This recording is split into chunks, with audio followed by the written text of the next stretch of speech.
Haryana BJP की नेता और टिकटॉक स्टार सोनाली फोगाट की मौत से जुड़े मामले में गुरुवार को गोवा पुलिस ने हत्या का केस दर्ज कर लिया है। सोनाली के भाई रिंकू ढाका की लिखित शिकायत पर सोनाली के पीए सुधीर सांगवान और उसके साथी सुखविंदर को गिरफ्तार कर लिया गया है। दरअसल सोनाली की मौत के बाद से ही दो नाम सुधीर सांगवान और सुखविंदर की सबसे ज्यादा चर्चा हो रही है।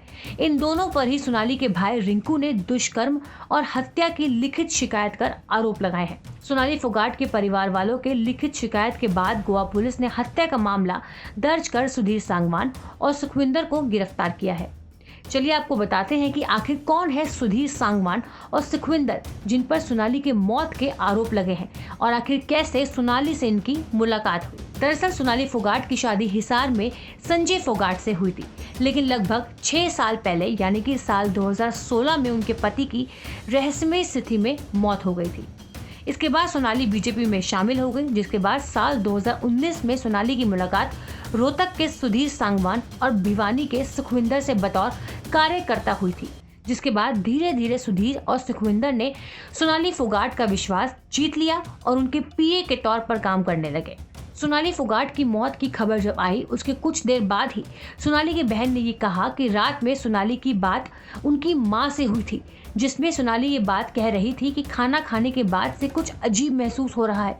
मौत के बाद से परिवार के लोग हत्या की आशंका जता रहे हैं। अब एक मामला ये भी सामने आया है कि साल 2021 में सोनाली के घर चोरी हुई थी। इस चोरी का भी आरोप सोनाली के भाई रिंकू ने उनके पीए सुधीर पर लगाया है। रिंकू के अनुसार ये चोरी सुधीर ने ही करवाई थी, जिसके बाद उनके घर के कुक और अन्य स्टाफ को नौकरी से हटा दिया गया था। इस घटना के बाद सुधीर ही सोनाली के खाने की व्यवस्था करने लगा था।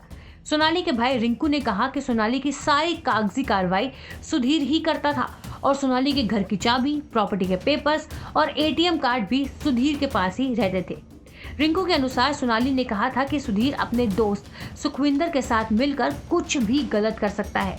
इतना ही नहीं बल्कि सुधीर ने फिल्म शूटिंग की बात भी झूठ बोली थी। दरअसल सुधीर ने जब सोनाली की मौत की जानकारी उनके परिवार को दी थी, तो उस समय सुधीर ने कहा था कि शूटिंग के दौरान सोनाली का निधन हो गया। लेकिन जब मौत की खबर सुनकर परिवार गोवा पहुंचा तो पता चला कि वहां कोई शूटिंग चल ही नहीं रही थी।